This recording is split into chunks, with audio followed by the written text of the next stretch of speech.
তেওঁ যেতিয়া চিকিৎসা মহাবিদ্যালয়ত চিকিৎসাধীন হৈ আছিল প্ৰতিটো দিনেই তেখেতৰ চিকিৎসাৰ খবৰ লোৱা মেডিকেল কলেজলৈকে গৈ তেখেতৰ কথা বতৰা লোৱা ঘৰলৈ ঘূৰি আহিবৰ বাবে তেওঁৰ পছন্দ হেঁপাহ আছিল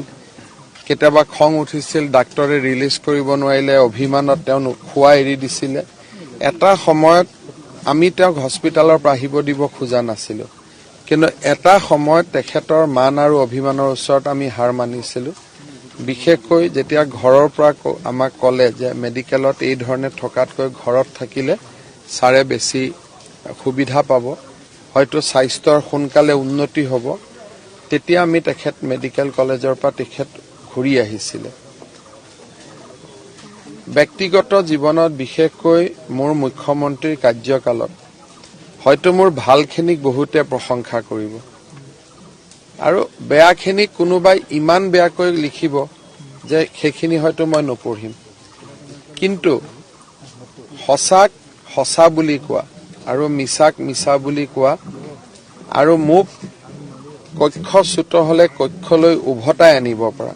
এগৰাকী অভিভাৱকক মই ব্যক্তিগতভাৱে হেৰুৱালো অসমৰ ভৱিষ্যত প্ৰজন্মৰ বাবে হোমেন বৰগোহাঁই আমাৰ মাজত জীয়াই থাকক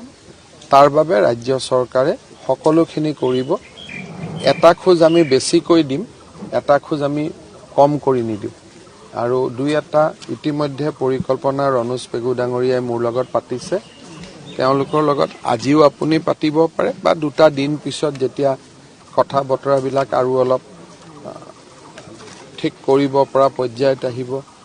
সন্তানসকলৰ লগত আমি কথা পাতিম তেওঁৰ অজস্ৰ গুণমুগ্ধ আছিলে গুণমুগ্ধসকলৰ লগত আমি কথা পাতিম কিন্তু এটা কথা স্পষ্ট